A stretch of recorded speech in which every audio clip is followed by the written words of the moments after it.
Esto es otro podcast de ciencia. Un podcast donde hablamos de las cosas divertidas, ñoñas, curiosas y a veces controversiales de la ciencia y la naturaleza.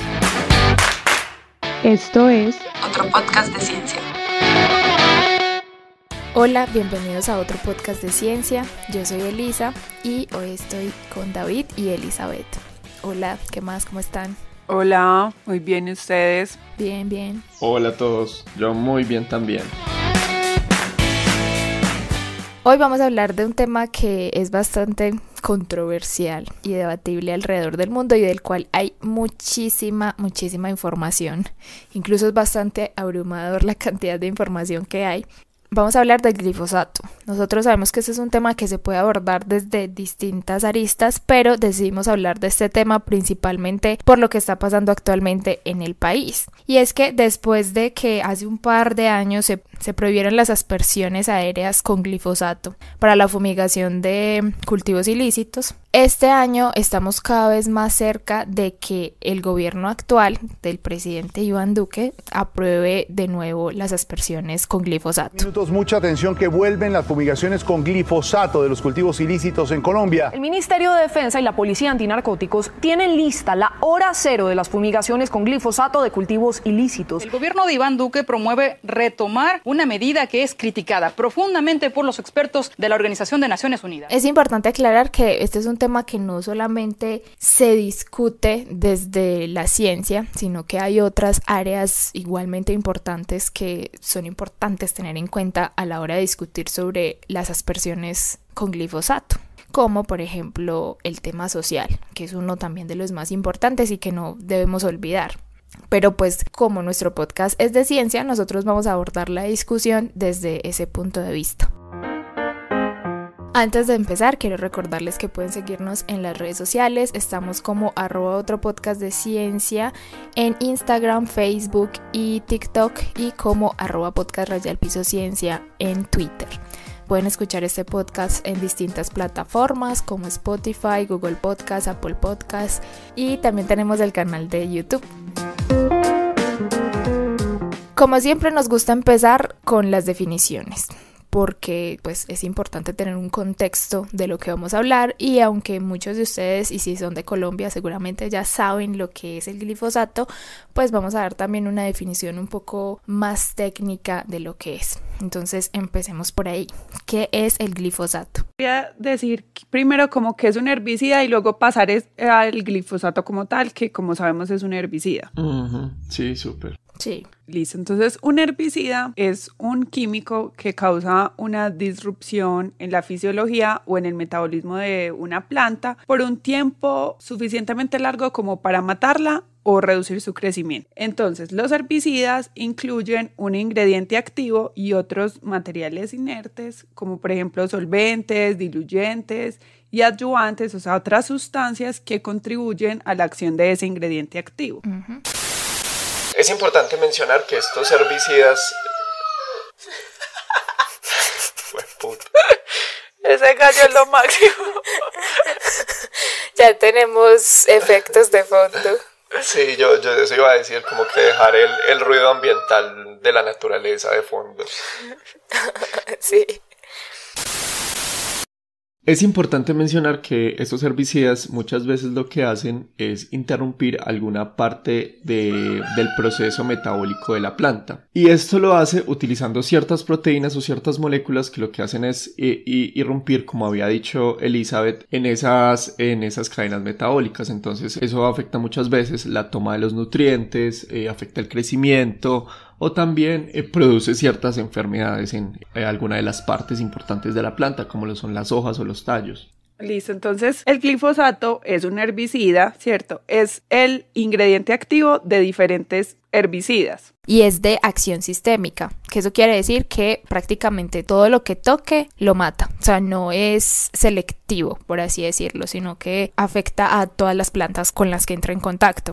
Pero de manera un poco más detallada, el glifosato como tal es una molécula, y desde el punto de vista químico podemos decir que es una sal una sal de isopropilamina, si nos vamos de manera un poco más técnica. Lo que pasa es que nosotros lo conocemos como herbicida porque dentro de lo comercial se conoce así, pero el producto comercial no solamente tiene glifosato, sino que tiene otros productos, como ya nos había dicho Elizabeth en la definición de herbicidas. Los herbicidas tienen que tener un ingrediente activo, que en el caso del producto comercial del glifosato es el glifosato, es esa sal. Tiene un agente tensoactivo que es el que va a permitir que el producto entre en la planta y tiene agua. Pero entonces, ¿qué pasa? Actualmente hay como 750 productos comerciales de glifosato. Ya ahorita en la historia del glifosato vamos a poder hablar un poquito más de eso, pero actualmente hay un montón de marcas. Pero entonces esas formulaciones van a variar en la concentración del ingrediente activo, es decir, la concentración de glifosato o de esa sal. También va a variar en el agente tensoactivo, porque normalmente no todos tienen el mismo.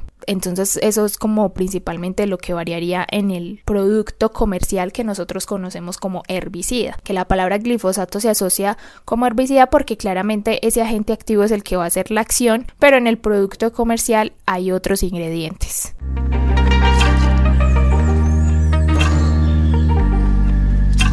Entonces, ¿qué es lo que pasa con el glifosato dentro de las plantas? O literalmente, ¿qué es lo que hace que sea un herbicida tan exitoso? Yo leí como dos cositas que pasaban, ¿cierto? Una era que detienen el proceso fotosintético y esto lo hacen mucho antes de que se dé la inhibición de la síntesis de aminoácidos, que es como la que uno más escucha. Y el otro efecto es ese, pues, que detienen como la síntesis de unos aminoácidos, que es como lo que más se escucha del efecto que tiene el glifosato en las plantas, y es que detiene la síntesis de aminoácidos aromáticos como la fenilalanina, el triptófano y la tirosina. Y esto a su vez pues detiene la síntesis de proteínas en las células vegetales y pues detiene obviamente el crecimiento de la planta hasta que muere. Entonces lo que pasa es eso, que entra por la epidermis que está en las hojas al sistema vascular y ya circula como por las partes más subterráneas de la planta y les ocasiona la muerte precisamente porque interrumpe esos ciclos que nos estaba contando Eli, que son importantes dentro del metabolismo de la planta, en la producción de proteínas, que obviamente las proteínas son súper importantes para todos los organismos. Es importante también mencionar que hay muchas plantas que las alteran genéticamente para resistir muchos de estos herbicidas, y de hecho hay reportes y hay estudios y experimentos en donde se han obtenido plantas resistentes al glifosato, ¿cierto? Entonces, en unas condiciones ideales, el uso de este herbicida se hace en plantas que son resistentes a ese tipo de herbicidas y resistentes a ese tipo de inhibición en el mecanismo pues de la fotosíntesis, como lo decía Lisa. Sí, eso es muy interesante porque precisamente lo que quieren los cultivadores es matar las malezas y no precisamente la planta del cultivo pues que ellos están produciendo, porque como dijimos al principio, el glifosato no distingue entre plantas, pero entonces estas plantas modificadas genéticamente tienen esa ventaja de que son resistentes al herbicida, entonces obviamente va a ser mucho más fácil para el agricultor producir su cultivo y que las malas hierbas que llaman no se propaguen. Entonces no va a tener como esa dificultad entre como rociar este producto como tal. Sí, claro. A mí me parece súper importante dos cosas de lo que ustedes han mencionado. Uno, lo de las malezas y lo que decíamos, pues que igual el glifosato es de amplio espectro, no es selectivo, entonces hay que dejar claro que igual ese término de malezas es algo que se utiliza simplemente como para uno nombrar algo que no quiere dentro del cultivo, pero no como si fuera algo, pues como una planta que tuviera unas características que la hicieran más vulnerable a esos herbicidas, ¿cierto? Uh-huh. Entonces eso por un lado. Y por el otro, lo de los cultivos pues que son resistentes, que pues estos son modificados genéticamente y facilitan pues como a los agricultores pues como que sus cultivos crezcan y matar la maleza.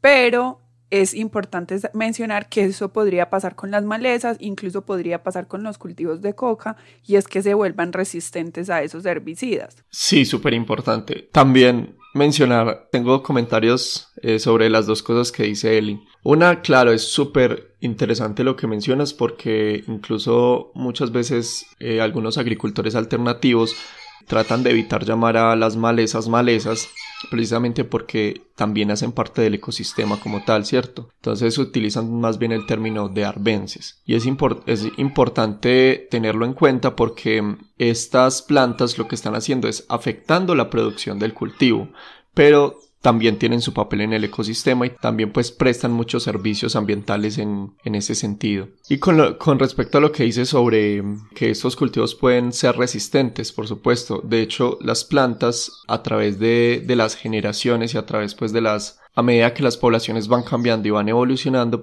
van adquiriendo nuevas adaptaciones y muchas veces cuando esas plantas están sometidas a una presión selectiva, como en este caso sería pues un herbicida, en muchos casos pueden haber mutaciones o algún tipo de cambio genético que permita que una parte de esa población sea resistente a un herbicida. Y ahí es cuando hablamos de que esa población o ese cultivo, por ejemplo el cultivo de coca, se volvió resistente al herbicida y entonces ya no nos va a servir más para erradicar ese cultivo.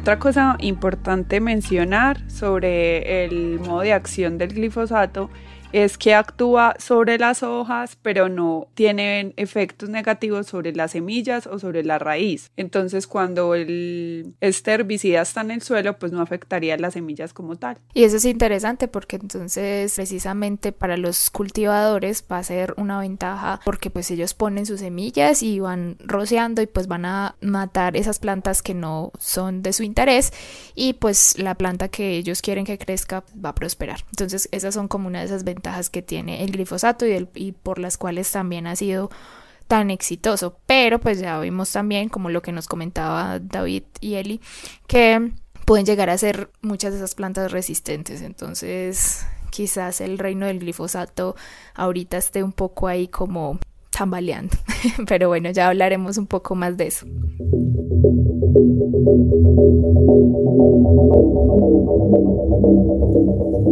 Hablemos entonces un poco más de la historia del uso del glifosato de manera global. Resulta que el glifosato fue descubierto en 1950 por la farmacéutica Cilac, pero no fue hasta los años 70 que se descubrió que servía para matar plantas, que servía como herbicida. Y en ese momento Monsanto, esta famosa corporación, patentó el uso del glifosato como herbicida.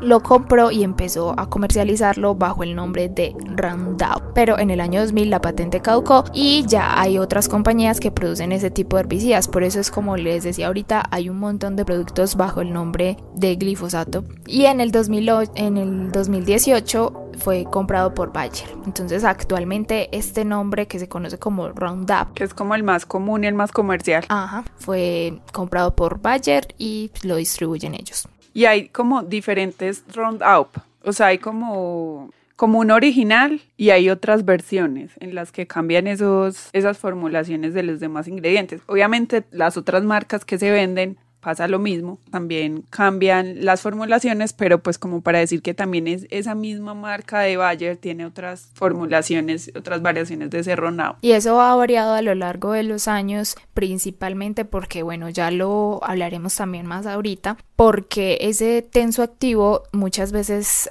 suele ser incluso más tóxico que el mismo glifosato. Entonces, la toxicidad del producto comercial puede variar según el tensoactivo que tenga. Entonces, por eso es que a lo largo de los años han tenido como tantos cambios y también como tantos nombres, incluso también por las concentraciones y otros productos, como decía él. Y pues importante también mencionar lo de los cultivos genéticamente modificados, que muchos de estos fueron desarrollados por esa misma compañía. Claro. Entonces ahí tenía su negocio perfecto. Exacto, ese es el negocio. Claro, porque tenían las plantas que eran resistentes y el producto. Entonces ese ha sido también algo que se discute mucho porque es como, bueno, será otro tema para hablar después.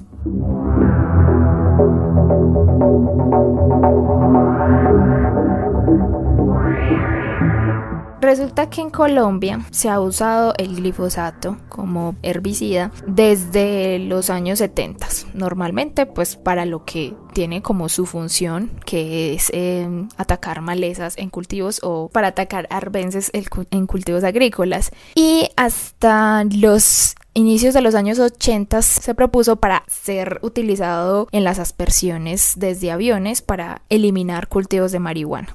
Incluso desde esa época los expertos recomendaban que no era conveniente asperjar glifosato ni ningún otro químico de forma aérea porque pues no había evidencia de que fuera malo, pero tampoco que no tuviera ningún impacto. Entonces incluso muchos científicos de la época decían que eso era prácticamente como experimentar con humanos y con plantas y animales que hubiesen cerca de esos cultivos. Pero el presidente de la época, que era Belisario Betancur, fue el que autorizó el uso del glifosato contra cultivos de marihuana y de hecho los primeros cultivos ilícitos que se asperjaron con glifosato fueron en la Sierra Nevada de Santa Marta.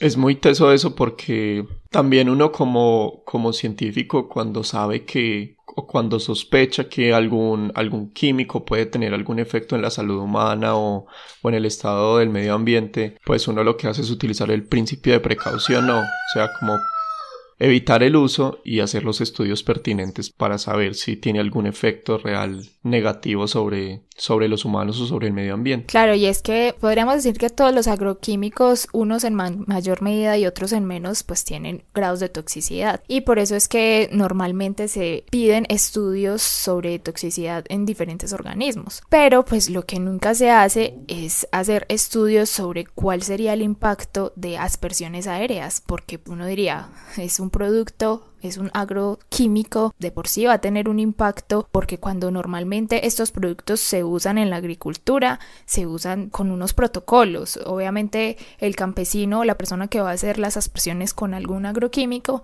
de manera local en sus cultivos tiene que tener ciertas medidas de protección, tiene que tener mascarillas, sus gafas, sus guantes, botas, un montón, pues su equipo de protección. Entonces cuando se habla de aspersiones aéreas, pues obviamente el impacto puede ser mucho mayor porque claramente en esas zonas no se puede avisar, hey, vamos a hacer una aspersión para que la gente se proteja o algo así, porque obviamente eso tiene unas implicaciones sociales y de conflicto pues que no se pueden manejar de esa manera. Y obviamente porque en las aspersiones pues no se tiene tanta exactitud en las aspersiones aéreas, entonces no solamente se va a afectar el cultivo como tal, sino que pues las aguas que hayan alrededor, los bosques que hayan, animales e incluso campesinos, personas que hay también en la zona. Entonces por eso es que es tan complejo. Sí, además eso, según vi, se hace en mayores alturas de las recomendadas, porque creo que los cultivos de arroz también se hacen con aspersión aérea, pero se hacen al ras del cultivo. Sí, claro, las aspersiones, o sea, el uso del glifosato en la agricultura tiene como ciertas técnicas más específicas, contrario a lo que se hace con las aspersiones así. Eso es muy teso porque pues es muy poco específico. Según eso, como inició con Belisario Betancur, pero como en 1999 hubo un acuerdo bilateral entre Colombia y Estados Unidos con los presidentes que estaban a cargo en ese momento, Andrés Pastrana y Bill Clinton, y el objetivo pues como de ellos era combatir las drogas ilícitas y el crimen organizado. Entonces se creó esto.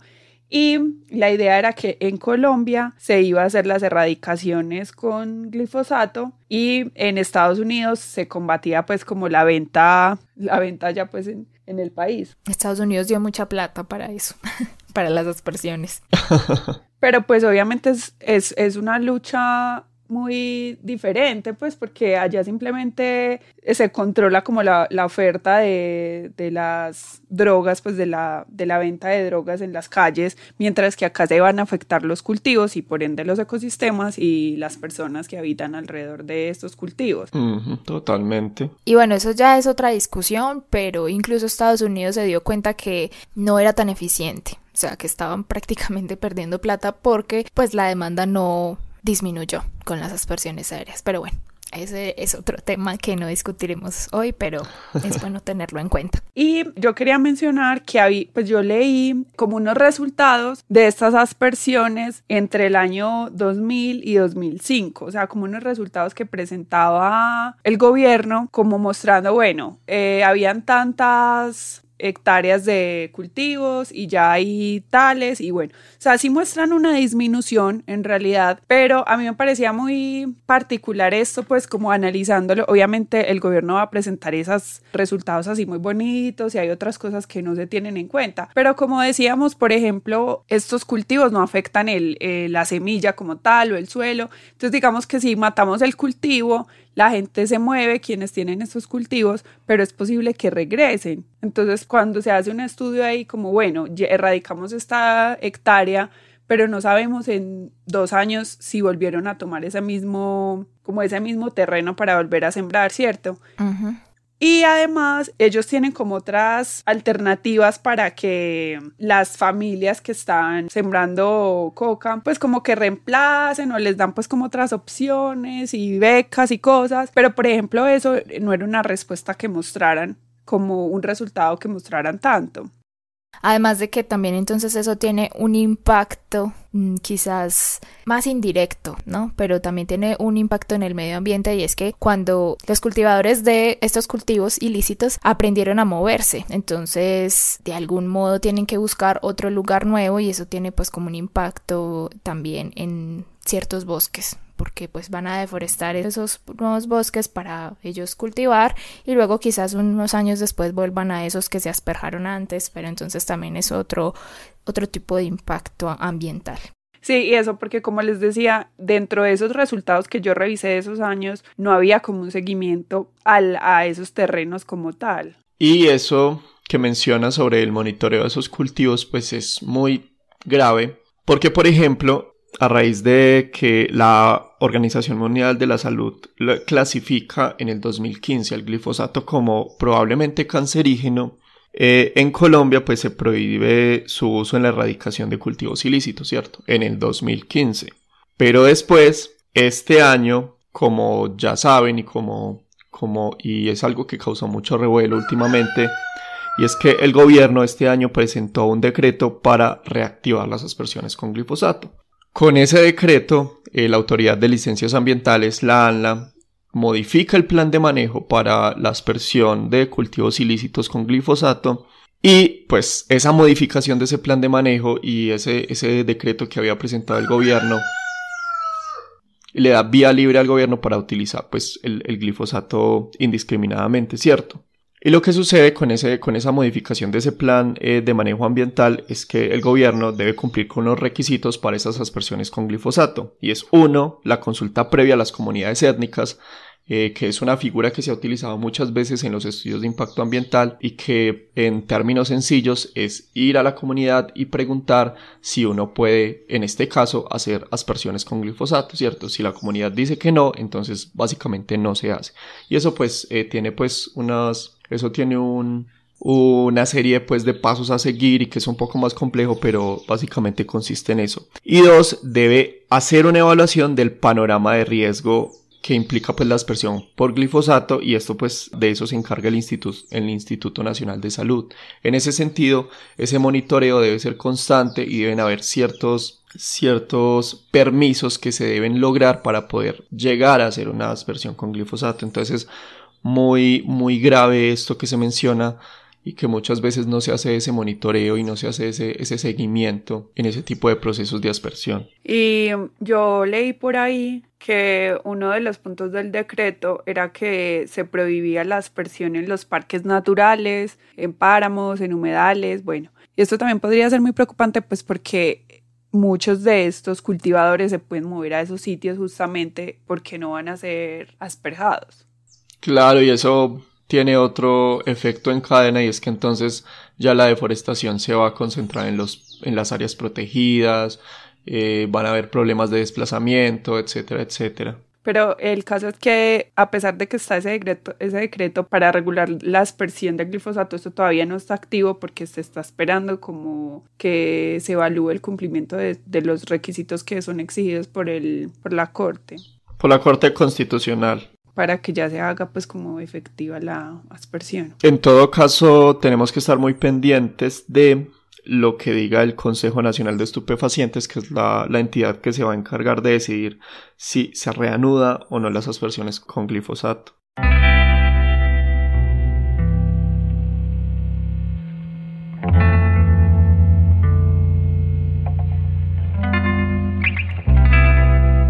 Es importante este contexto histórico que les acabamos de dar porque la discusión sobre el impacto que tiene el glifosato en Colombia se ve desde ese punto de vista, desde las aspersiones aéreas para la erradicación de cultivos ilícitos. Pero, pues como ya dijimos, el glifosato no solamente se usa para las aspersiones aéreas, también es usado en agricultura tradicional. Y pues que sabemos que el uso de este tipo de agroquímicos es hasta el momento necesario, al menos para la producción en masa de ciertos alimentos. Pero también es importante tener en cuenta cuál es ese impacto, ¿cierto? Por supuesto. Sí, pues a mí me gusta mucho ese apunte que hace Lisa, porque justamente la mayoría de pues todos los estudios que hay sobre el impacto del glifosato son del impacto que tiene con el uso en agricultura, porque en el mundo entero se usa en agricultura. El glifosato es el herbicida más utilizado. Entonces, como todos los estudios están direccionados en la agricultura y frente a eso se encuentran efectos negativos, que es un uso controlado, entonces pues como con las aspersiones de los cultivos ilícitos, pues el efecto es todavía más negativo. Y quería decir que yo había leído por ahí, pues porque como hay tantos estudios con los efectos negativos del glifosato en agricultura, que los agricultores que lo utilizan pues alegan que no hay otra alternativa porque pues es la más barata, eficaz, y que dicen que si se prohíbe el uso de glifosato como tal en agricultura, eso podría disparar los precios de los alimentos. Sí, eso es muy importante porque no es cerrarnos a decir, hey, no usen agroquímicos, sino que estamos en un momento en el que es necesario para la economía del mundo agro y eso implicaría pues muchos campesinos. Sí, eso con seguridad pues no los van a dejar de usar, pero no sé, seguramente con el tiempo que se encuentren otro tipo de herbicidas, con investigación, quién sabe, pero pues por ahora sí es muy difícil que no se use en agricultura. Igual eso no implica que no se sigan haciendo estudios sobre el impacto que tiene el glifosato, porque de algún modo pues eso puede ayudar a que el uso sea más controlado o que la formulación pueda cambiar si es que de pronto la formulación pues varía en toxicidad y ese tipo de cosas. Entonces, ya yéndonos un poco más a lo específico, hablemos de la toxicidad del glifosato. Según la Agencia de Protección Ambiental de los Estados Unidos, considera el glifosato como toxicidad clase 2, que es como una toxicidad que es aguda si hay un contacto con la piel y pues obviamente si hay un contacto oral también va a haber un impacto, ¿cierto? Pero en todo caso esta toxicidad clase 2 no se considera pues tan grave porque... Corrección, actualmente esta agencia clasifica al glifosato en la categoría 3 de toxicidad como levemente tóxico. Aunque sí es un poco, o sea, es tóxico, pero se considera como levemente tóxico. En todo caso, la escala que normalmente se conoce de toxicidad va de 1 a 5, siendo 1 los de mayor toxicidad. Yo quería decir ahí que los herbicidas tienen diferentes grados de toxicidad, ya sea sobre humanos, sobre animales, microorganismos, plantas, sobre el ambiente en general, o sea, el grado de toxicidad es diferente, pero generalmente esta clasificación solamente, pues, o la más común, es la referida al efecto tóxico que tiene sobre los mamíferos y no sobre otras especies o sobre el ambiente como tal. Y eso es claramente porque los estudios en mamíferos se pueden en muchos casos extrapolar a los humanos. Entonces tiene que ver más como con la salud pública y no tanto como sobre el impacto ambiental. Y con respecto a la toxicidad, entonces como decíamos, puede ser que alguno de esos otros ingredientes que tienen estas formulaciones del herbicida sean más tóxicas, unas en ciertas formulaciones y pues más tóxicas que el glifosato. Entonces es como, además, como un efecto sinérgico entre el glifosato y los otros productos de la formulación. Sí, en muchos casos se ha demostrado, como ya lo habíamos dicho anteriormente, que ese adyuvante puede ser bastante tóxico y por eso es que en muchas formulaciones varía. Pero el tema aquí es que el glifosato como producto comercial siempre se tiene que usar con un adyuvante porque si no, no va a funcionar, si no, no van a penetrar en las plantas. Entonces, en muchos casos los estudios que se realizan sobre toxicidad pues se hacen usando el producto comercial como tal, que es lo que normalmente se usa.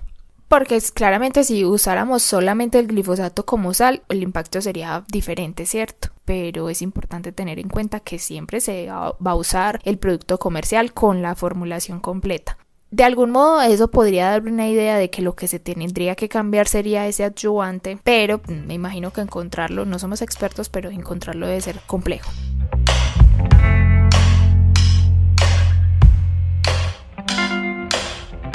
Ahora pasemos ya de manera un poco más específica a cuál es el impacto en diferentes organismos o en el medio ambiente del glifosato. Yo quería empezar por hablar sobre el impacto del glifosato en el suelo porque encontré como varias cosas interesantes.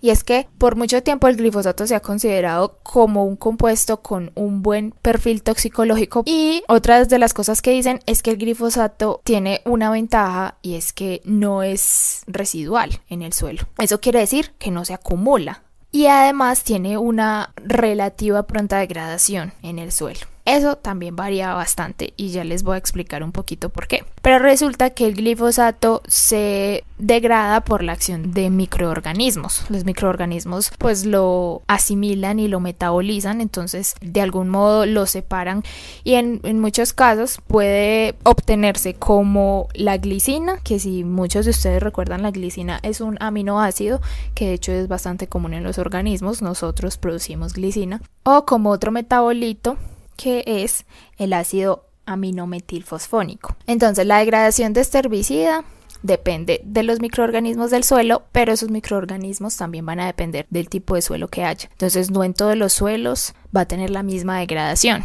Por ejemplo, se sabe que en los suelos que son más arenosos se presenta una menor absorción. Entonces eso implica pues un impacto porque quiere decir que no está cumpliendo un ciclo, ¿cierto? Y se está quedando ahí acumulado. Pero en otro tipo de suelos como más arcillosos la absorción se capta de mejor manera. Entonces, como les decía, se puede degradar en distintos metabolitos, pero ese ácido aminometilfosfónico puede acumularse y también causar ciertos impactos en el suelo. Yo quería mencionar algo que me parece súper importante de lo que dices, Eli, y es el tema de la acumulación. Dentro de la biología y dentro de la ecología conocemos la acumulación o la bioacumulación como un proceso en el cual un componente químico, en muchos casos pues un herbicida, se va acumulando en uno de los niveles tróficos de la cadena, ¿cierto? Entonces, como sabemos, un ecosistema está formado pues por muchos niveles tróficos o por una red trófica más bien, en donde pues muchos organismos van participando de esa red, ¿cierto? Entonces unos se alimentan de otros, etcétera, etcétera. Lo que sucede con la bioacumulación es que muchas veces, y hay estudios que han demostrado que ocurre esto, y es que estos componentes se van acumulando en la red trófica, ¿cierto? Entonces, por ejemplo, si tenemos un herbicida o un insecticida, y ese insecticida pues está matando a ciertos insectos, hay un pájaro o hay un otro organismo que se va a alimentar de esos insectos, pues ese componente se va a acumular en ese organismo, ¿cierto? Entonces ese herbicida o ese mercurio o cualquier otro componente va a estar acumulándose en ese organismo porque va a estar consumiendo más insectos. Y otro organismo que se alimente de ese, que se alimente de los insectos, pues también va a sufrir ese efecto, ¿cierto? Entonces eso es a lo que nosotros llamamos la bioacumulación de un componente. Entonces es muy importante porque cuando Elisa dice que no se bioacumula, pues hay un punto a favor y no va a tener un efecto tan grande en los otros niveles de la red trófica que existe en un ecosistema, ¿cierto? Como lo es un bosque, como lo es un cultivo que también es un agroecosistema, etcétera. Pero no sé si ya después de metabolizado y que queden las sustancias que decía Lisa, esa sí se acumula. Sí, lo que pasa es que hay estudios contradictorios, hay estudios como contradictorios al respecto y es que, bueno, como les decía, depende del tipo del suelo. Hay en algunos suelos en donde se va a degradar de manera más fácil y en otros en donde va a ser más complejo. Y también en cuanto a los metabolitos que deja, como ese ácido que les decía, que en muchos estudios se ha comprobado que ese metabolito sí puede acumularse, o sea, sí se puede encontrar, se ha encontrado en aguas superficiales, en aguas subterráneas y en algunos tipos de suelo. Entonces ese puede convertirse como un problema porque, bueno, la ventaja del glifosato es eso, que se puede degradar y que incluso se degrada por acción de las bacterias. Yo quería hacer una comentario ahí y es de frente a lo que Lisa decía de los estudios contradictorios, y es que cuando empezamos a buscar esa información sobre los efectos del glifosato, en realidad uno encuentra estudios muy contradictorios, sobre todo en la parte humana, en la parte del efecto que tiene pues como en los humanos, y sobre eso de la acumulación en el suelo, porque justamente el glifosato pues se considera un herbicida con un, digamos, muy buen perfil toxicológico, porque no deja residuos, porque se degrada relativamente rápido en el suelo y porque su mecanismo de acción es sobre plantas y se supone que no sobre otras especies. Entonces siempre como una imagen muy bonita y todo el glifosato, y uno empieza a buscar los estudios y uno dice como, bueno, hay efectos negativos, pero frente a esos dos puntos de lo que pasa con humanos y de su acumulación en el suelo o su degradación en el suelo, ahí sí empieza a ser todo como muy contradictorio y uno encuentra como uno que otro estudio que lo defiende y muchos otros estudios que empiezan a decir como, bueno, si se acumula más de lo que se ha dicho en el suelo, que también tiene efectos en el agua, que sí tiene efectos sobre el humano. Entonces como que eso lo hace dudar a uno mucho, y esto es más como una posición personal, como una opinión personal, pues que no sé, y es que igual este herbicida pues es el más vendido en el mundo y ya hay cultivos modificados genéticamente, pues hay muchos intereses económicos detrás y pues lastimosamente yo pienso que se pueden pagar muchos estudios para que como que su imagen quede mejor.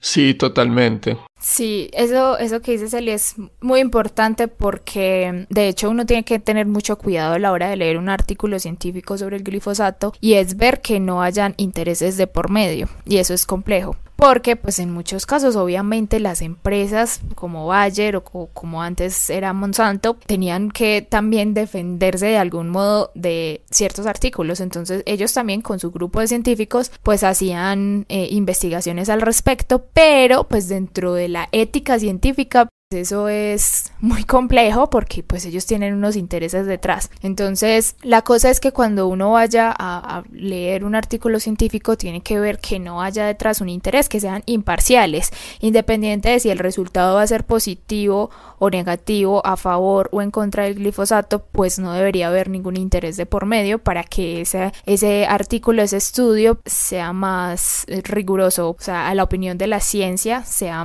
tomado en cuenta de mejor manera.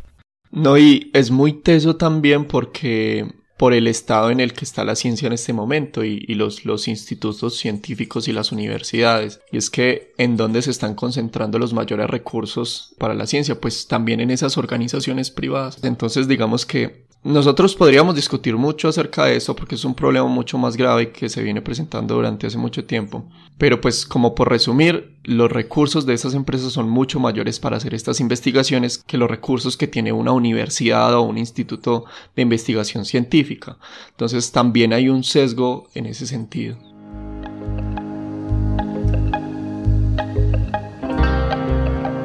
Bueno, yo quería agregar otro efecto que tiene el glifosato, a propósito que Lisa ya está hablando del suelo y que mencionó los microorganismos. Y pues es un efecto que tiene sobre los microorganismos, pero que a su vez pues esto tendrá un efecto sobre nosotros. Y no sé si han visto que hace ya unos años se viene hablando del fin de la era de los antibióticos debido a la resistencia y a nuevos niveles de virulencia, ¿cierto?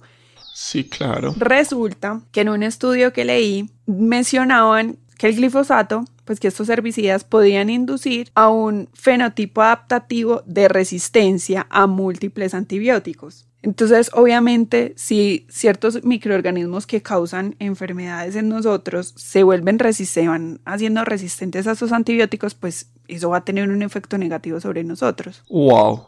Súper teso.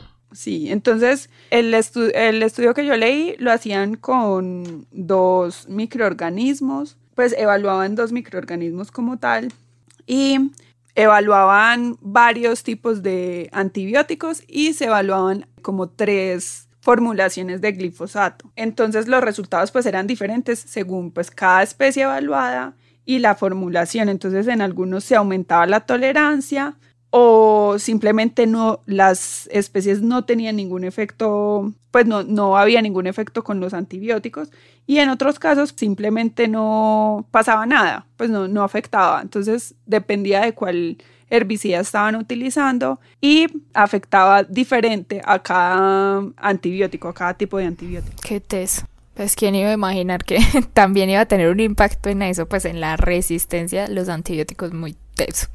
Sí, a mí eso me pareció increíble, o sea, yo decía como que algo así pase, y porque es que si nos vamos directamente frente a lo que decía yo ahorita, o sea, si uno se va directamente a la toxicidad que tiene sobre humanos o sobre mamíferos, si solamente decimos eso, pues uno dice, bueno, puede que no tenga o que sea baja, ¿cierto?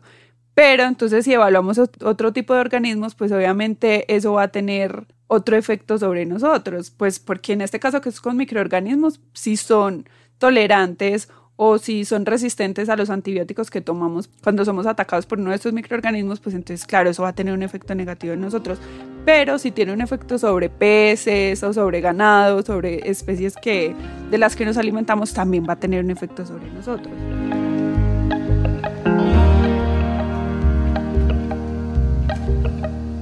Y eso me lleva a hablar sobre una cosa muy importante que no hemos mencionado, y es como el tipo de estudios que se realizan sobre el impacto del glifosato. Normalmente hay 2 tipos de estudios con los que los científicos buscan encontrar si una sustancia en general, no solamente el glifosato, afecta o no la salud de los seres humanos.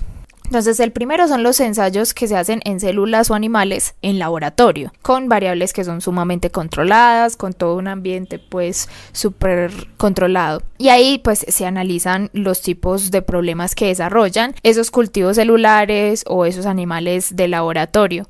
Y posterior a eso pues se puede extrapolar esa información, ¿no? Si determinado tóxico afecta a un ratón de cierta manera, pues podríamos decir que podría afectar de esa misma manera a los seres humanos. Precisamente pues porque somos mamíferos, porque tenemos pues como muchas cosas en común. Y lo mismo pasa con, por ejemplo, cultivos de célula u otro tipo de animales también. Sin embargo, nosotros sabemos que las cosas no funcionan como en un laboratorio, ¿cierto?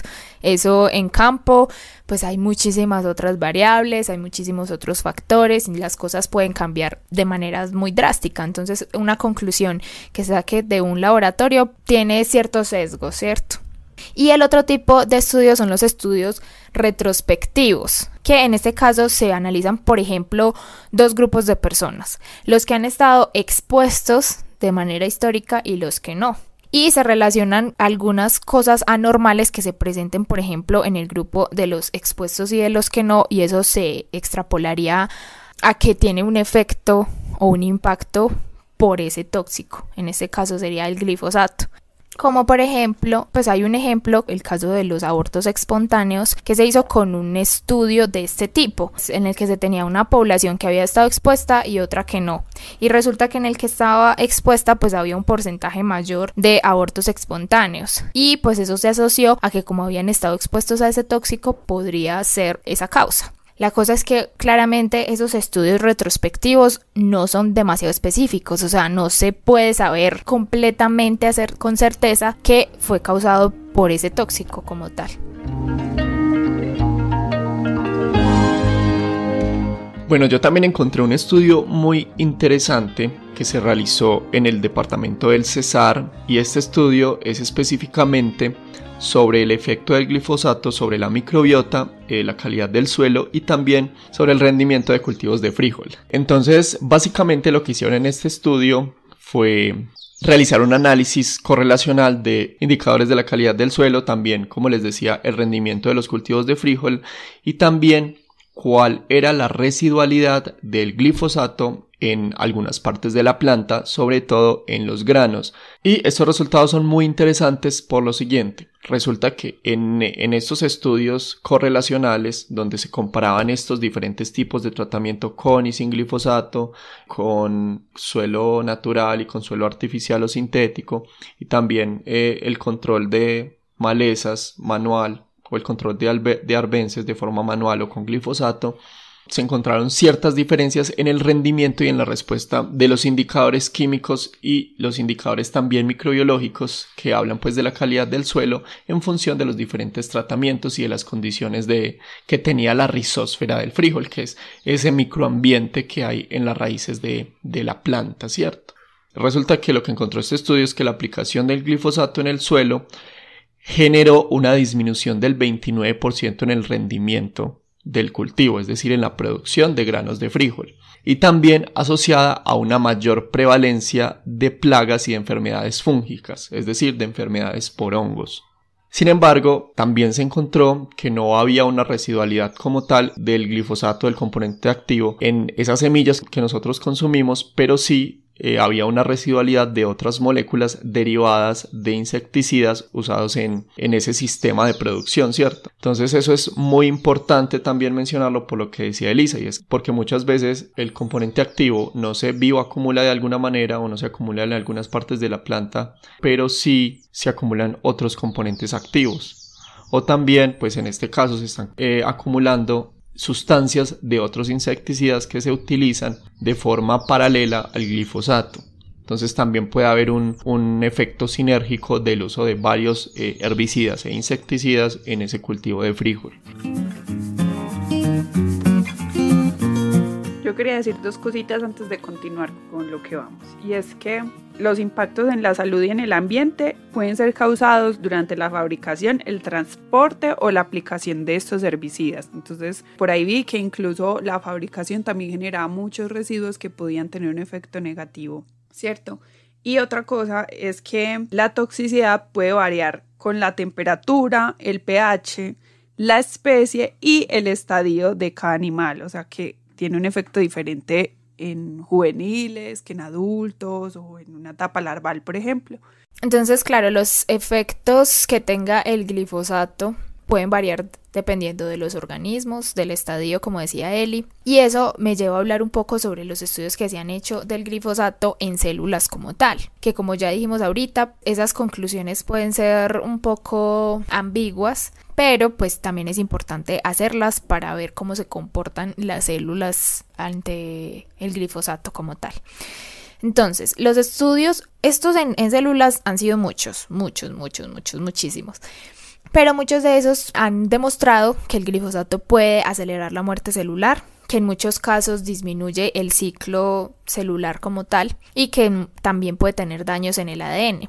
Se ha demostrado que tiene efectos en la capacidad de coagulación y eso puede tener un impacto bastante grande en los humanos como tal, y también en la actividad de algunas mitocondrias de células específicas del hígado. Y por otra parte, se ha sugerido que puede tener una actividad asociada al cáncer de mama. Esto, recordemos, son estudios en células y que también puede ocasionar daños en linfocitos, que son unas células específicas y que podrían asociarse como al riesgo de linfoma no Hodgkin, que es un tipo de cáncer. Entonces es importante tener en cuenta que estos estudios que se hacen en cultivos celulares, pues no es lo mismo que se hiciera en un humano como tal, claro. Porque aquí estamos exponiendo el tóxico directamente en un cultivo de células y nosotros tenemos muchos otros mecanismos que podrían protegernos de eso, ¿cierto? Entonces, en muchos casos, por eso es que no, los estudios sobre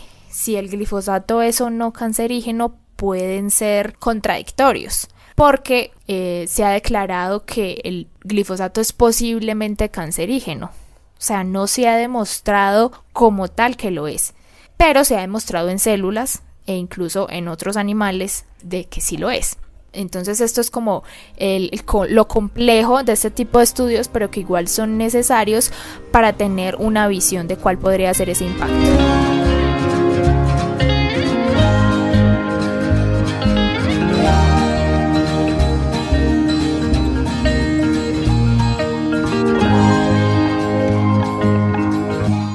En animales hay muchos estudios también, principalmente en ratas, en mamíferos, pues que es como el grupo de interés porque se puede asociar más fácilmente a los humanos. Se ha demostrado que puede tener efectos en los fetos y en otros animales también se ha demostrado impacto.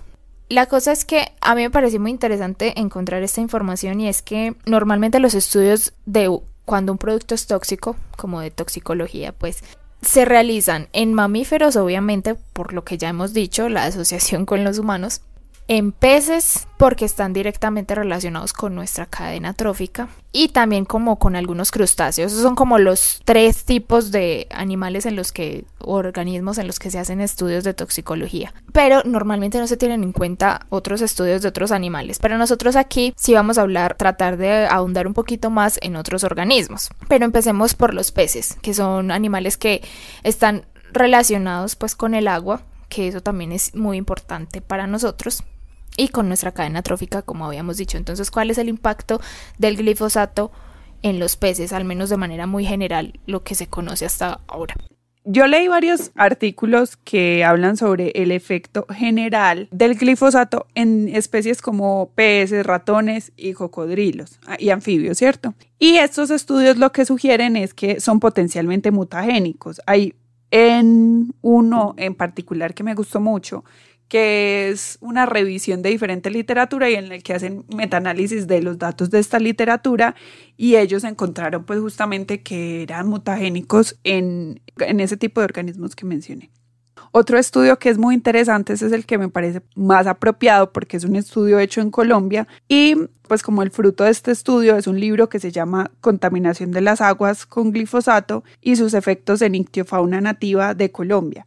En este caso, ellos muestran los efectos negativos en el sistema nervioso y el sistema respiratorio en especies nativas como el yamú, el bocachico, el pez fantasma y la cachama blanca. Y justamente el bocachico es una de las especies de mayor importancia económica en Colombia. Entonces, esto me pareció muy interesante porque pues justamente es una especie muy importante para... Bueno, todas, ¿cierto? Pero ahí podemos ver que estas especies que son tan comunes y tan importantes están siendo afectadas por estos herbicidas.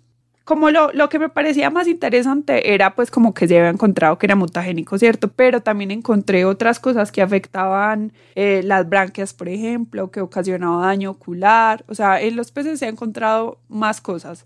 Sí, se encuentran bastantes cosas y de hecho eso me da paso a hablar sobre los anfibios porque en muchos casos los estudios de peces se han extrapolado a los anfibios. Como les había dicho, normalmente no es un grupo de interés, no está dentro del grupo de interés de los estudios sobre tóxicos, y lo que se hacía en muchos casos era como extrapolar esos datos sobre los peces a los anfibios, por ejemplo en el caso de las larvas, y tienen también como un efecto muy similar en los renacuajos. Sin embargo, no son los únicos efectos que se tiene y en los últimos años se ha dado un poco más de interés en los estudios sobre anfibios, de cuál es el impacto del glifosato en los anfibios.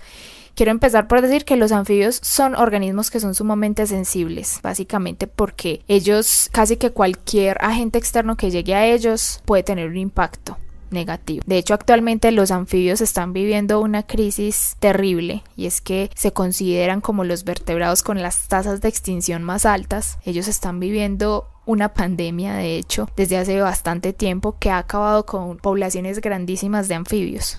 Y eso demuestra que ellos son organismos que son muy sensibles a cambios ambientales y a agentes externos que lleguen. Ya en otro momento hablaremos un poco más sobre esta pandemia que están viviendo los anfibios, pero en este caso entonces, en cuanto al tema del glifosato, también es importante tener en cuenta que ellos respiran por la piel, entonces tienen pieles sumamente sensibles, que si los rocían con glifosato, pues lo más seguro es que va a tener un impacto bastante negativo. En las larvas, por ejemplo, se sabe que tiene un impacto muy similar como a los peces, como ya les decía, porque afecta su respiración y eso pues va a llevar a la asfixia. Es muy triste. Justamente eso que leí sobre las branquias fue en un artículo sobre anfibios y ellos citaban eso que en peces, pero en este caso como tal, ellos decían que en los peces era por el tensoactivo, era ese pues como el que interfería en la morfología de las branquias y eso causaba una serie de efectos en las células que luego iban con la pérdida de la estabilidad osmótica y luego la asfixia.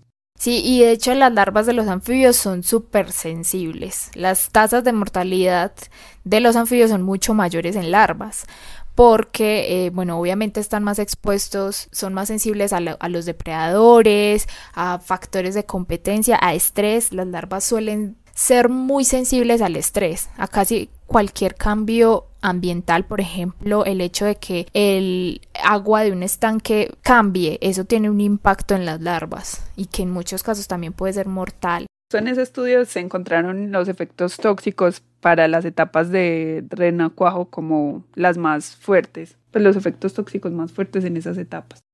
Sí, de hecho son los estudios que más se encuentran de anfibios son en larvas y en muchos casos se ha encontrado hasta el 80% o incluso el 100% de mortalidad, dependiendo del porcentaje de la concentración de glifosato con el que se haga el experimento. En muchos casos puede ser del 50% y si se aumenta la concentración hasta del 100% de mortalidad. Entonces eso es sumamente grave. Igual si logran crecer, ¿cierto? Si logran llegar a la etapa de adulto, igual pueden llegar con ciertos daños ya, por ejemplo, aparición de gónadas anormales. Sí. Los estudios en adultos no son tantos, pero lo que se ha encontrado hasta el momento es que se ha encontrado hasta el 30% de mortalidad. Y eso, pues algunos dirán como, 30% no es tanto, o sea que el 70% sobreviven. Pero, como ya les dije, los anfibios son animales muy sensibles y el hecho de que el 30% de una población de anfibios que podría ser saludable muera, pues imagínense con los otros efectos como esta pandemia que les estaba hablando. O sea, es un porcentaje muy alto para hablar de anfibios porque ya de por sí sus poblaciones vienen disminuyendo considerablemente, entonces imagínense un impacto aún más causado por actividades humanas, pues va a ser aún peor para estos pobres animales. Sí, y quería ahí como decir algo, además que como dijimos, el glifosato pues se degrada fácilmente en el suelo, no permanece tanto tiempo en el agua, pero eso no quiere decir que el tiempo que permanezca no vaya a lograr causar un daño. O sea que si permanece, según lo que vi justo en ese artículo de anfibios, lo hicieron, es un estudio hecho de anfibios de Norteamérica. Pero entonces ellos lo que decían ahí es que el glifosato podía durar en el agua de 2 a 14 días y una de las sustancias pues como más tóxicas de la formulación que ellos evaluaron podía durar hasta 42 días máximo. Entonces durante ese tiempo los individuos que estén en el agua pues ya pueden tener todos los efectos negativos. O sea, es un tiempo en el que los puede afectar totalmente.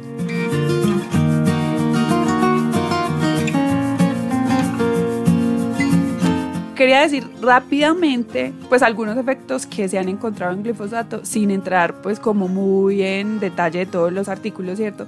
Pero que nosotros tenemos todos los artículos que consultamos y que obviamente si alguien desea como leer más sobre eso, saber más, nos puede escribir y les podemos compartir esos artículos o los libros que consultamos, o además podemos responder alguna inquietud que tengan frente a cada estudio. Pero aunque lo mencionemos rápidamente, todo eso se leyó como en un estudio como tal. Sí, nosotros tenemos los artículos por si alguien quiere consultarlo.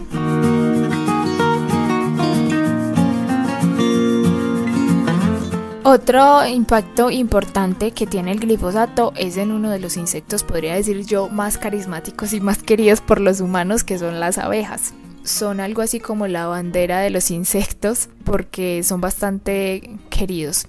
Entonces, se ha demostrado que también tienen un impacto el glifosato en las abejas. Un estudio demostró que tenía un impacto en el sueño de las abejas. E imagínense, eso puede sonar como un poco chistoso, ¿no? Como el glifosato afecta el sueño de las abejas. Pero obviamente eso implica muchas cosas. porque eso tiene un efecto directo sobre el comportamiento de las abejas. Y quienes son fan de ellas saben que el comportamiento que tienen las abejas es muy importante para su producción de alimento y para polinizar y para muchas otras cosas. Entonces, que haya un cambio comportamental va a afectar directamente como toda la cadena de trabajo que ellos tienen y pues va a tener efectos negativos. Sí, esto de las abejas a mí me parece súper interesante porque justamente pues las abejas son consideradas como el polinizador más importante y si el glifosato las afecta, imaginen eso, el efecto que puede tener incluso en la agricultura. Entonces es como justo un efecto al que hay que ponerle mucha atención.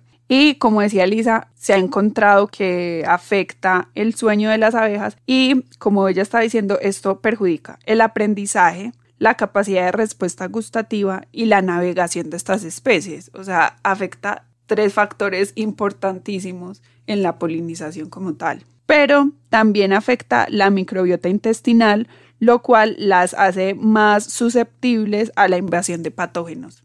Y no solo eso, sino que también hay estudios que afirman que hay muchas plantas nativas que se ven afectadas sobre todo en la producción de polen y en la producción de néctar. Y eso también de alguna manera produce un efecto sinérgico negativo sobre las abejas, porque sabemos que las abejas utilizan el néctar y utilizan el polen para la producción de miel. Entonces esto también puede ser muy grave. Sí, como el efecto de la abeja, en las abejas como tal, pero obviamente el efecto está en las aves, en murciélagos, en un montón de especies que se alimentan de néctar. Exactamente.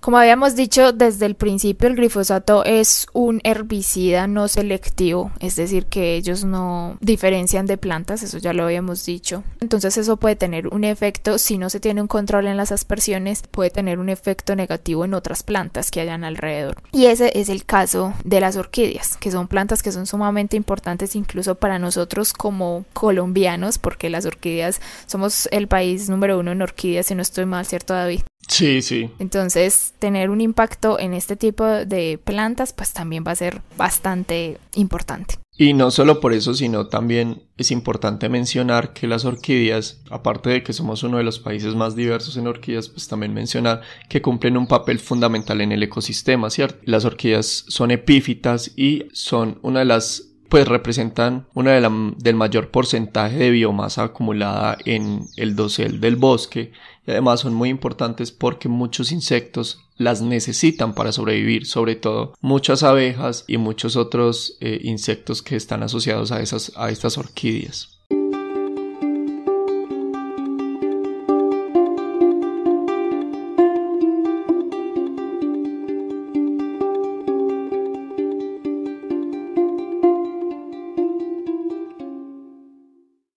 Yo les voy a hablar en específico de un estudio que se realizó por el Grupo de Investigación en Orquídeas, Ecología y Sistemática Vegetal de la Universidad Nacional y este estudio se hizo en una orquídea nativa que se llama Epidendrum melinatum.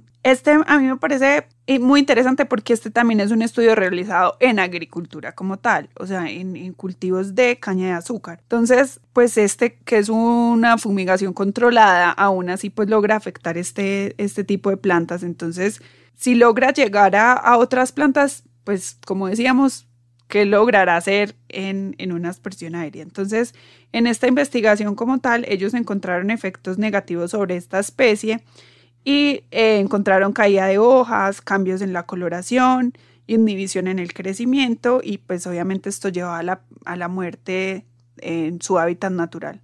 Y yo quiero mencionar algo para poner en contexto a los que nos están escuchando. Y es que esta orquídea que menciona Eli, Epidendrum, es una orquídea terrestre, ¿cierto? Pero tenemos orquídeas terrestres y orquídeas epífitas que son las que crecen encima de los árboles, pero que no las afectan, ¿cierto? Resulta que las orquídeas tienen un proceso de propagación muy complejo y las semillas de las orquídeas son supremamente diminutas, son muy pequeñas, de menos de 1 milímetro de grosor. Resulta que estas orquídeas, como son tan pequeñas y no tienen tantas reservas de nutrientes para sobrevivir, ellas necesitan de una asociación muy importante, y es que cuando la semilla va a germinar necesita de la ayuda de una micorriza, y es una micorriza que está asociada específicamente a grupos de orquídeas y se les llaman micorrizas orquidioides. Esas micorrizas forman una asociación con esa semilla y permiten que esa semilla empiece a germinar y a generar un estado que se llama el protocormo.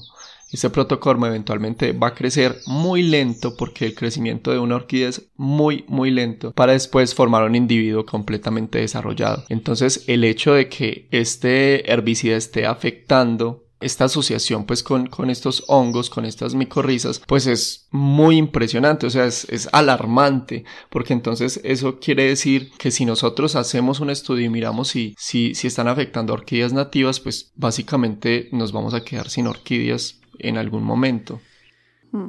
Qué triste.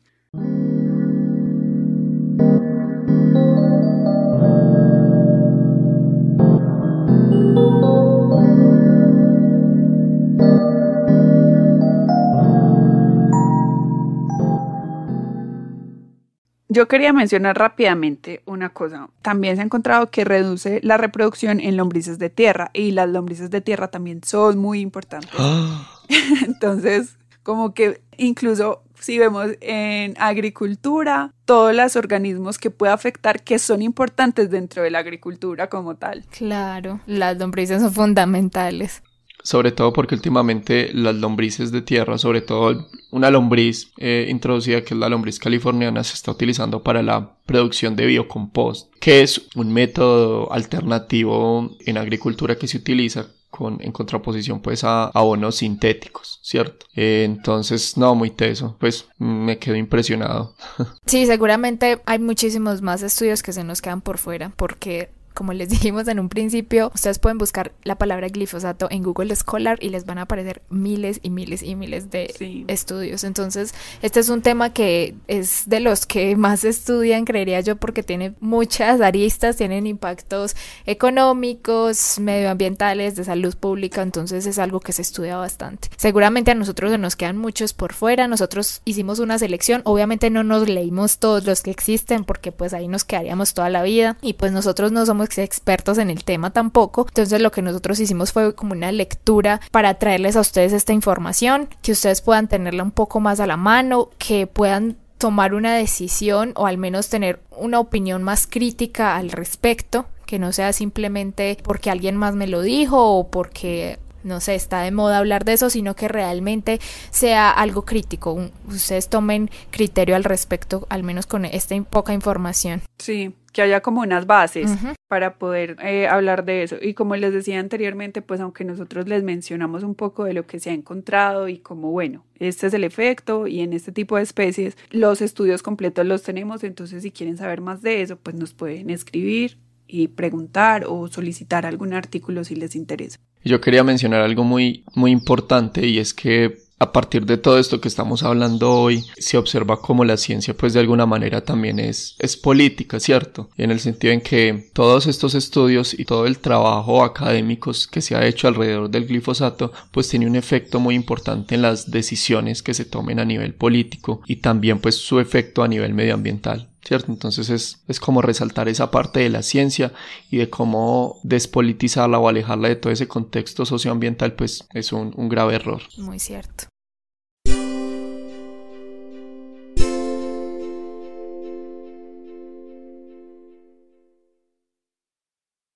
Bueno, yo creo que ya como para concluir, porque nosotros mencionamos muchos estudios, pero no decimos en realidad qué pensamos de eso. Pues como... Es cierto, es verdad. Para mí, como dijimos al principio, en el tema de agricultura como tal, pues no podemos decir cómo no se usa, pero podemos ver que la mayoría de estudios son frente a eso, o sea que los estudios en realidad se han hecho con lo que se utilizan en agricultura como tal, pero pues igual como mencionábamos hay un uso controlado pues o más controlado y pues ya es como que lo que se debería estar evaluando es como esas formulaciones y bueno, y otras opciones, ¿cierto? Pero entonces vamos a la parte de la erradicación de cultivos ilícitos, que es como lo que nos trajo pues como a este episodio como tal, y es que obviamente, como decíamos, ahí ya no es controlado, ahí ya tiene otro tipo de efectos, hay personas que terminarían pues como esa parte social que estaría involucrada, que no, pues que se vería afectada, que no está preparada para recibir, digamos, una aspersión, que no tiene los implementos. Entonces, para mí, yo creo que no se debería usar, porque aunque, como decíamos, no hay como un estudio específico, no hay algo que diga exactamente que sí es cancerígeno, sí hay efectos negativos, y si en algún momento se dijo que era posiblemente cancerígeno, eso ya da como pasos a pensar que podría serlo con mayores estudios. Entonces, todos los efectos mutagénicos que tiene, los efectos tóxicos que tiene en el agua o en el suelo, y todos los efectos negativos que tienen en otras especies nos pueden afectar directamente, pero no solamente porque nos afecten a nosotros, sino porque afectan a otros organismos. Entonces, como que partiendo de eso, yo diría que no debería usarse. Uh-huh. Uh-huh. Y además porque actualmente, como ya hemos dicho varias veces, se considera posiblemente cancerígeno. No, a ver, en el 2015 la OMS salió y dijo que era posiblemente cancerígeno, ¿cierto? Uh-huh. Y en el 2017 ya apareció esta agencia europea que dijo que esos estudios no cumplían con la evidencia científica suficiente para decir, pues para clasificar el glifosato como cancerígeno. Y por eso cambió las condiciones de todo, porque en 2015 entonces ya dijeron acá, por ejemplo, bueno, no se va a usar para la erradicación de cultivos ilícitos por eso de la OMS, pero al salir estos otros estudios, pues es que vuelve y se replantea el uso. Claro, y también, pues de alguna manera, las personas que están a favor del glifosato, que de alguna manera piensan que puede ser una solución a la erradicación de los cultivos ilícitos, pues se van a pegar de cualquier estudio que hable bien de ese tipo de herbicidas. Entonces, claro, pues eso de alguna manera va a modificar la decisión de si se usa o no el glifosato. Pero igual se han demostrado otros efectos negativos, no quiere decir que porque no sea cancerígeno no tendrán más efectos, entonces... Sí, perdone Elisa, fue en 2017 y se llama la Agencia Europea de Sustancias y Mezclas Químicas, y ellos en un estudio exhaustivo, incluso teniendo en cuenta ese de la OMS, ellos mantienen al glifosato en la clasificación de no cancerígena, pero como una sustancia tóxica para la vida acuática. Uh-huh. Igual como ya lo habían dicho ustedes, el foco de discusión no debe ser solo si es cancerígeno o no, porque de alguna manera pues si tiene efectos sobre la biodiversidad, sobre el medio ambiente o otros efectos en la salud humana, pues eso nos va a afectar directamente a nosotros. Entonces yo pienso que el foco de discusión no debe ser solamente si es cancerígeno o no. Sí, claro, solamente en el efecto. Y lo otro importante que era sobre lo que yo decía ahorita de mi opinión personal, que podía haber muchos intereses económicos ahí. No sé si vieron que se han encontrado fraudes científicos, o sea, se han encontrado como falsificaciones de resultados de pruebas que se han hecho en laboratorios. Entonces eso, pues imagínense, eso ya es muy preocupante. Y también, como decíamos, la discusión en Colombia es alrededor del uso en las aspersiones aéreas, que eso es, como ya hemos dicho varias veces, complejo y que no solamente se aborda desde la ciencia, sino desde otros enfoques. Pero, como ya dijo Eli también, eso tiene, o sea, si todo esto que ya hemos visto tiene un impacto haciendo uso del glifosato en la agricultura tradicional, pues en las aspersiones aéreas ya nos podremos imaginar. Sí, y se sabe pues porque por ahí hay gente ya denunciando pues como que posibles efectos que tuvieron las aspersiones que hubieron en el pasado, y además que ya hay un departamento que demandó que no va a hacer aspersiones aéreas. ¿Cuál era, Lisa? Se me olvidó. Nariño, sí, Nariño. Y también pues mencionar un último dato, y es que algunos estudios han encontrado que la aspersión de una hectárea de glifosato pues afecta indirectamente a 33 hectáreas alrededor de esa. Entonces, o sea, eso me hace pensar en todos los efectos de los que hemos hablado aquí, de cómo eso se va acumulando y va haciendo un efecto sinérgico en el medio ambiente, en la salud humana, etc. Es muy preocupante.